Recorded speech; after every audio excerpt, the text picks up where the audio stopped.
नमस्कार दोस्तों, मैं अलका स्वागत करती हूँ आपका अपने एक्सीलेंस फैमिली में, जहाँ आज हम चैप्टर 4 स्टार्ट कर रहे हैं। और चैप्टर 4 में हम जानेंगे भारत में मानव पूंजी का निर्माण।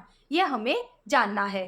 तो आप जानते हो कि उत्पत्ति के कितने साधन होते हैं? 5। भूमि, श्रम, पूंजी, साहस, संगठन। इसमें से श्रम श्रम मतलब मानव उत्पत्ति का सबसे सक्रिय साधन है। सक्रिय मतलब जो स्वयं से क्रिया या स्वयं से कार्य करता है। बाकी भूमि, पूंजी ये क्या है? निष्क्रिय है। इसने हमें काम में लेना होता है। भूमि को उपजाऊ हम बनाते हैं, पैसे को कहाँ इन्वेस्ट करना है ये हम डिसाइड करते हैं। तो ये सब क्या है? निष्क्रिय। जबकि मानव क्या है? श्रम क्या है? एक सक्रिय साधन। तो ये जो मनुष्य है, ये जो मानव है, इस मानव को मानव संसाधन में बदल देना ही मानव पूंजी निर्माण कहलाता है। एक जो साधारण सा मानव है, इसे मानव संसाधन में बदल देना ही मानव पूंजी निर्माण कहलाता है। अब ये मानव संसाधन में कैसे बदलता है? पूंजी निवेश के माध्यम से। पूंजी निवेश का मतलब होता है स्वास्थ्य, शिक्षा, प्रशिक्षण, जिसे हम कौशल भी कहते हैं। कि एक साधारण से मनुष्य का जितना अच्छा स्वास्थ्य होगा, जितनी अच्छी उसे शिक्षा दी जाएगी और जितना अच्छा उसे कौशल मतलब उसे प्रशिक्षण प्रदान किया जाएगा, वह उतना ही ज्यादा निखरेगा। ठीक है, और उतना ही ज्यादा काम करेगा। तो एक स्वस्थ व्यक्ति, एक शिक्षित व्यक्ति और एक ऐसा व्यक्ति जिसे सही कार्य को करने की ट्रेनिंग दी गई है, वह जितना अच्छा कार्य करेगा, देश में उतना ही उत्पादन होगा और जितना ज्यादा उत्पादन होगा उस देश की उतनी ही उन्नति होगी। तो ये पूरा चैप्टर मानव पूंजी निर्माण पर डिपेंड है और मानव पूंजी निर्माण पूंजी निवेश से होता है। और पूंजी निवेश का अर्थ मैंने आपको बता दिया है। शिक्षा, स्वास्थ्य, प्रशिक्षण, शिक्षा, स्वास्थ्य, प्रशिक्षण, सूचनाएं, ये सब किसके अंदर आती है? मानव पूंजी के अंदर। तो चैप्टर को शुरू करते हैं कि भारत में मानव पूंजी निर्माण का क्या अर्थ है, और साथ में हम जानेंगे मानव संसाधन, मानव पूंजी निर्माण और मानव विकास की अवधारणा के बारे में। मानव पूंजी पे निवेश, आर्थिक समृद्धि और मानव विकास के परस्पर संबंध, शिक्षा और स्वास्थ्य पर सरकारी व्यय की आवश्यकता, भारत की शैक्षिक उपलब्धियों की जानकारी। के जो पूंजी निवेश है, कौन सी बात का? स्वास्थ्य का, शिक्षा का, प्रशिक्षण का, जानकारी का, प्रवासन का, अनेकों प्रकार के पूंजी निवेश किए जाते हैं एक मानव को मानव संसाधन बनाने में। तो इन सब से देश को क्या फायदा हो रहा है या सरकार के इन पर क्या क्या व्यय हो चुके हैं, इन सब के बारे में हमें जानना है। तो पहला स्टार्ट करते हैं इसके परिचय से। परिचय में क्या बताया गया है? बताया गया है मानव जाति के विकास को बहुत अधिक प्रभावित करने वाले कारकों पर विचार करें। एक साधारण सा मनुष्य है, उसको सबसे ज्यादा कौन सी बातें प्रभावित करती है उस पर विचार करें। तो सभी को पता है कि एक व्यक्ति, उसको सही समय पर शिक्षा मिल जाए, सही समय पर उसको अगर कोई बीमारी है तो उसका ट्रीटमेंट मिल जाए। ठीक है, अगर वो कहीं काम करने जा रहा है तो उसको सही ट्रेनिंग मिल जाए। तो सही समय पर सही चीजें अगर सही व्यक्ति तक पहुंच जाती है तो काम सारे सही हो जाते हैं। फिर आगे लिखा, ये शायद मनुष्य के ज्ञान संग्रह करने की और उसका प्रसारण करने की क्षमता ही है, जो मनुष्य बातचीत, लोकगीत और बड़े बड़े व्याख्यानों के माध्यम से करते आ रहे हैं। कहने का मतलब है व्यक्ति जो बड़े बड़े व्याख्यान कर रहे हैं, ठीक है, तो यह ज्ञान संग्रह के माध्यम से ही तो कर रहा है। आज भारत चांद पर जा रहा है, चांद पर पहुंच गया है, तो ये क्या है? ज्ञान संग्रह के माध्यम से ही तो गया है। आज बड़ी बड़ी मिसाइलें बनाई जा रही है। ठीक है, तो ये सब क्या है? ज्ञान संग्रह मतलब ज्ञान हासिल किया लोगों ने। जब जाके तो कोई प्रधानमंत्री है, तो कोई मुख्यमंत्री है, तो कोई रक्षा मंत्री है, तो कोई शिक्षा मंत्री है, तो कोई रेल मंत्री है। ये सब क्या है? ज्ञान के माध्यम से ही तो एक असाधारण सा व्यक्ति इतना महान बन जाता है। ठीक, फिर आगे लिखा है, मनुष्य ने यह शीघ्र जान लिया कि हमें कार्यों को कुशलता पूर्वक करने के लिए अच्छे प्रशिक्षण तथा कौशल की आवश्यकता है। कोई भी कार्य हो, जैसे आज आप पढ़ाई कर रहे हो, ठीक है, तो जितनी लगन के साथ आप पढ़ोगे, जितनी आप मेहनत करोगे, आपका रिजल्ट उतना ही अच्छा आएगा। विभिन्न प्रकार के स्टूडेंट है, किसी को केवल पास होना है तो किसी को टॉप करना है। ठीक है, तो वो आप पर डिपेंड करता है। अगर किसी को टॉप करना है, किसी को मेरिट लिस्ट में आना है या किसी को रिकॉर्ड बनाना है, तो वो उस लेवल की पढ़ाई करेगा। और किसी को केवल एक डिग्री लेनी है कि हाँ भाई मैं पास हूँ, या मैंने बीकॉम कर रखा, एमकॉम कर रखा, 10 12 कर रखा है। तो ये क्या है? सबके अलग अलग स्तर होते हैं पढ़ने के। ठीक, फिर लिखा है, हम जानते हैं कि किसी शिक्षित व्यक्ति के श्रम कौशल अशिक्षित व्यक्ति से अधिक होते हैं। किसी शिक्षित व्यक्ति के श्रम कौशल, किसी अशिक्षित व्यक्ति से ज़्यादा होता है। मतलब एक व्यक्ति जिसे ट्रेनिंग दी गई है काम करने की, उसकी तुलना में जिसे ट्रेनिंग नहीं दी है, कहने का मतलब है जिस व्यक्ति को ट्रेनिंग दी है वह काम अच्छे से करेगा, किसकी तुलना में? जिसे ट्रेनिंग नहीं दी गई है। तो एक शिक्षित व्यक्ति की तुलना में अशिक्षित व्यक्ति काम कैसा करता है? कम करता है, और शिक्षित व्यक्ति कैसा करता है? ज्यादा करता है। तो इसी कारण से भारत से पहला दूसरे की अपेक्षा अधिक आय का सृजन करता है। मतलब यहाँ पर एक चित्र बताया गया है जिसमें देखो ये उपज बताई गई है। तो यहाँ पर इसकी उपज, हम इसको ए नाम दे देते, इसको बी नाम दे देते। तो ए की उपज बी से ज्यादा है, तो यहाँ ए को क्या माना गया है? शिक्षित माना गया है, और यहाँ बी को अशिक्षित माना गया है। अशिक्षित का मतलब हम यहाँ मान सकते हैं इसे कार्य करने की ट्रेनिंग दी गई है और इसे कार्य करने की ट्रेनिंग नहीं दी गई है। तो अशिक्षित की तुलना में शिक्षित ज्यादा अच्छे से काम करता है। ठीक, फिर आगे लिखा है आर्थिक समृद्धि में उसका योगदान क्रमशः अधिक होता है। जो इस चित्र में बताया गया है कि इसी कारण पहला दूसरे की अपेक्षा ज्यादा काम कर रहा है, तो दूसरे की अपेक्षा पहले का अर्थव्यवस्था में ज्यादा योगदान है। ऐसा तो है नहीं जो शिक्षित व्यक्ति है वही देश के लिए काम कर रहे हैं, जो अशिक्षित व्यक्ति है वो भी कहीं ना कहीं काम में तो लगे हुए हैं और काम कर ही रहे हैं, तो उनका भी देश में कुछ तो योगदान है। फिर आगे लिखा है शिक्षा पाने का प्रयास केवल उपार्जन क्षमता बढ़ाने के लिए नहीं किया जाता, बल्कि उसके और भी अधिक मूल्यवान लाभ है।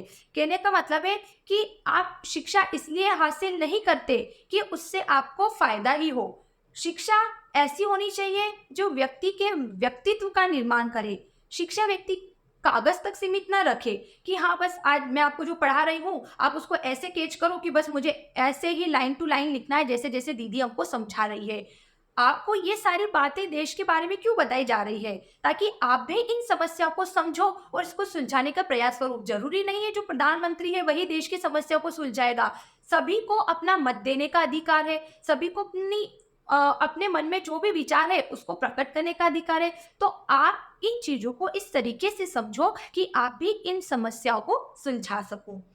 फिर आगे लिखा शिक्षा लोगों को उच्चतम सामाजिक स्थिति और गौरव प्रदान करती है। बिल्कुल, एक अच्छा व्यक्ति, एक शिक्षित व्यक्ति ऊंचा से ऊंचा स्थान प्राप्त करता है। जैसे एग्जाम्पल आपके इसमें देख लो, जो सबसे ज्यादा नंबर लेके आता है उसको क्लास में मॉनिटर बना दिया जाता है, सचिव बना दिया जाता है। ठीक है, तो बहुत सी एक्टिविटी में उसे आगे रखा जाता है। फिर आगे लिखा यह किसी व्यक्ति को अपने जीवन में बेहतर विकल्पों का चयन कर पाने के योग्य बनाता है। एक शिक्षित व्यक्ति सही समय पर सही डिसीजन ले लेता है, उसके लिए क्या सही है क्या गलत है उसका डिसीजन कर लेता है। फिर व्यक्ति को समाज में चल रहे परिवर्तन की बेहतर समाज प्रदान करता है और नव परिवर्तन को बढ़ावा देता है। शिक्षित श्रम शक्ति की उपलब्धता नई प्रौद्योगिकी को अपनाने में सहायक होती है। देश शिक्षा के अवसरों के विस्तार की आवश्यकता पर बल देते हैं क्योंकि यह विकास प्रक्रिया को तेज करती है।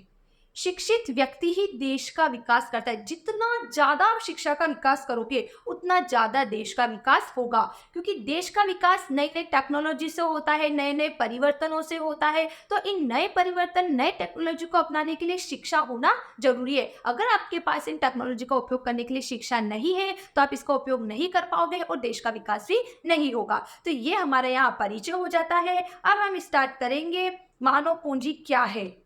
मतलब अब हम समझेंगे मानव पूंजी। वैसे तो हमने स्टार्टिंग में पढ़ ही लिया मानव पूंजी क्या है। शिक्षा, स्वास्थ्य, प्रशिक्षण, प्रवासन, सूचनाएं, ये सब मानव पूंजी है जो एक मानव को मानव संसाधन बना देती है। मतलब मानव पूंजी से मानव पूंजी का निर्माण होता है। तो लिखा है इसमें मानव पूंजी क्या है इसके बारे में कि जिस प्रकार एक देश अपने भूमि जैसे भौतिक संसाधनों को कारखाने जैसी भौतिक पूंजी में बदल सकता है, वैसे ही वह अपने छात्र रूपी मानव संसाधन को नर्स, किसान, अध्यापक, अभियंता, अभियंता मतलब इंजीनियर और डॉक्टर जैसी मानव पूंजी में भी परिवर्तित कर सकता है। कहने का मतलब है ये, यहाँ हम समझते हैं जैसे एक भूमि है, ठीक है, ये एक भूमि है। बोला है कि भूमि एक भौतिक संसाधन है जिसे कारखाने में बदल दिया गया, कारखाने में बदल दिया गया, भौतिक संसाधन को पूंजी में बदल दिया। उसी तरीके से एक साधारण मनुष्य को, साधारण मानव को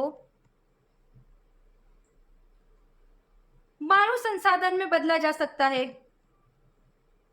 मतलब एक जो ये व्यक्ति है इसको सही समय पर शिक्षा मिल जाती है तो ये यहाँ पर डॉक्टर, वकील, इंजीनियर कुछ भी बन सकता है। तो मानव पूंजी में ये बताने का प्रयास किया जा रहा है कि जैसे भूमि जो कि प्रकृति से मिला हुआ एक निःशुल्क उपहार है, तो कैसे एक भूमि को पूंजी में बदल दिया गया, कारखाने के रूप में बदल दिया, बिल्डिंग के रूप में बदल दिया, अन्य किसी रूप में बदल दिया। तो उसी तरीके से शिक्षा क्या है, एक साधारण से मानव को अनेक रूपों में बदल सकती है। वो उसे डॉक्टर भी बना सकती है, इंजीनियर भी बना सकती है, वकील भी बना सकती है, अच्छा शिक्षक भी बना सकती है। ठीक है, फिर आगे लिखा तो ये क्या है, पूंजी निवेश।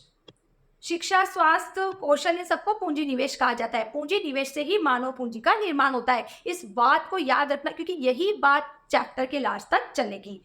आगे लिखा, समाज को सबसे पहले पर्याप्त मात्रा में मानव पूंजी की जरूरत है।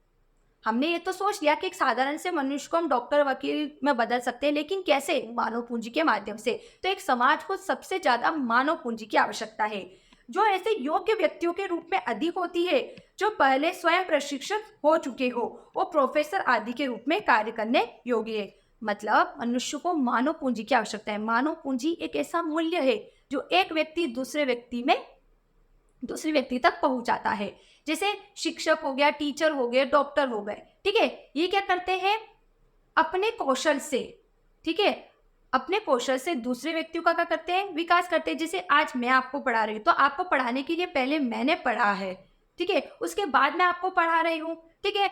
जैसे और भी हम एग्जाम्पल ले सकते हैं, एक डॉक्टर किसी का ट्रीटमेंट कर रहा है तो सबसे पहले उसने डॉक्टर की पढ़ाई की है, उसे मान्यता मिली है, तब जाके वो ट्रीटमेंट कर पा रहा है। तो कहने का मतलब है कि समाज को मानव पूंजी की आवश्यकता है और मानव पूंजी की आवश्यकता है जो ऐसे योग्य व्यक्ति के रूप में अधिक होती है जो पहले से ही प्रशिक्षित हो।